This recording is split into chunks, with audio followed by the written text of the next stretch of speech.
жалпы жонунан 2 миллиард 540 миллион доллар карыз алып турбуз да. Ошого 2317 километр жол куруп турбуз. Баарына паспорт алдыңарбы? Баарын баланска койдуңарбы? Саламатсызбы, урматтуу Акылбек Үсмөнович. Паспортизация боюнча айта кете турган болсок, былтыры 250 миңге Минтранс лаборатория алган транспорт министрлиги. Бүгүнкү күндө 1,5 миң километр жолго паспорт уже жасалып бүттү. Быйылкы жылга да пландаштырганбыз, ошону 2 миң километрден ашыгыраак кылып паспорт кылайык деп. Биз кредитке алган жолдорду эмне үчүн приемка кылып атканда паспорту менен чогуу албайсыңар? Акт приемки, госприемка кыласыңарбы? Ошондо эле паспортизация кылып, паспортун алып чыгарышыңар керек. Эмне үчүн буга чейин жасабай атасыңар бул жумуштун баарын? 2,5 миллиард доллар деген бул сом эмес да. Убагында балансы, стоимости менен приемка кылып алынган. Паспортун жасабайсыңар. Паспортты ошол азыр жасап 2 миң километр быйылка заклад этип. Мен эми инвентаризация десем эле койдум паспортун айтат. Жолдун да паспорту болуш керек. Канча эксплуатационный затраталар кетип атат ушу 2317 километрге кредит менен курулган жолдорго? Канча каралыш керек? Жана канча бүгүнкү күндө кетип атат? Акылбек Үсмөнович, өзүңүз билесиз, республикалык бюджеттен жылына миллиард 900 эксплуатационный затрат бөлүнөт жолго. Ал текущий содержание, зимний содержание, ремонт и ошол боюнча 1 миллиард 900 бөлүнөт. Сизге дагы жол тактап айтайын. 2317 километрге биз кредитке алдык да 2,5 миллиард долларга. Ушунун содержаниясына канча акча кетирип атасыңар деп атам. Жалпы Кыргызстан боюнча жолду айткан жокмун. Жо, аны биз 2100 бөлүп чыгыш керек. Ата биз 18800 километр транспорт министрлигинин балансындагы жолго 1 миллиард 900 республика бюджеттен жылына бөлүнгөндө ошону мен айтып берип атам да. Аны сиздер, урматтуу коллегалар, так бөлүп чыгышыңар керек. Кредитке алган жолду биз кармашыбыз керекпи? Содержать этишибиз керекпи? Же асмандан түшкөн акчабы булардын баары? Сакташ керек да аны. 20 жыл эксплуатация болуш керек. Текущий, средний, капитальный ремонт болуш керек бул жолдор. А эмнеге кредит алып атабыз анда биз? Жолдун акыбалын карабай турган болсок.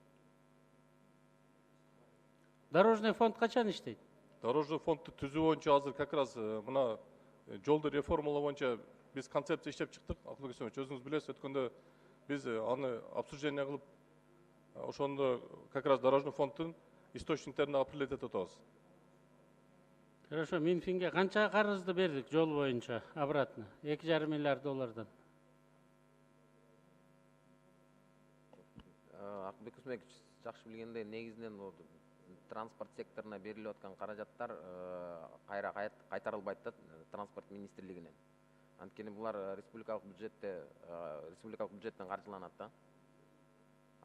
Кайтарыш үчүн анда буга чейин айтылгандай жанагындай төлөө немелерин киргизиш керек да. Суммаларын баягы төлөнүүчү жолдорду куруп, же жаңы курулуп аткан жолдорго ошондой Өкөңүздөргө тең Минфин менен Минтранска. Мына Кытайдын ыкмасын айтып атпаймынбы? Кытайда кредитке алынган жол, жалгыз бир жол болсо дагы бүт баары тең платный да. Коммунизм куруп аткан Кытайда да. Мен ошон үчүн сурап атам, бюджеттен канча акча кетти? Жалпы кыргыздар канча төлөп берди кайра обратно 2,5 миллиард доллардан? Минфин канча төлөдүңөр? Именно ушул жана транспорт секторуна каралган суммаларда менде маалымат жок экен да азыр кол астында. Биз андай анализ жазып атабыз да. Анан министр транспортунан сурандым элем, объездной жолду контролировать эт. 10 секунд. Жаңы келген министрге айттым элем, объездной жолду карап көргүлө. Ал Дордойдун ичиндеги эле жол болуп калыптыр технологический. Бишкек Торгар жол болбой эле, транзитный, международного значения. Акылбек Үсмөнович, бул объездной жолду өзүңүз билесиз, биз азыр Сокулта пост гаидан баштап туруп, Канттын поворотуна чейин реконструкциялык киргизип атабыз азыр. Северная объездная дорога депчи. И профсоюзный көчөнүн продолжениясы.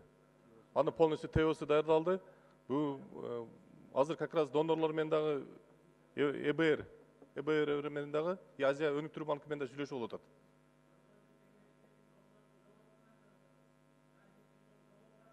Жок, ошол реконструкция болгондо жолдун тегерегиндеги турган полностью комок ишканалар полный алынат. Ал уширение болот да жол. Биз напоминание кылып айыл өкмөттөргө, акимдерге полный кат жөнөтүп койдук.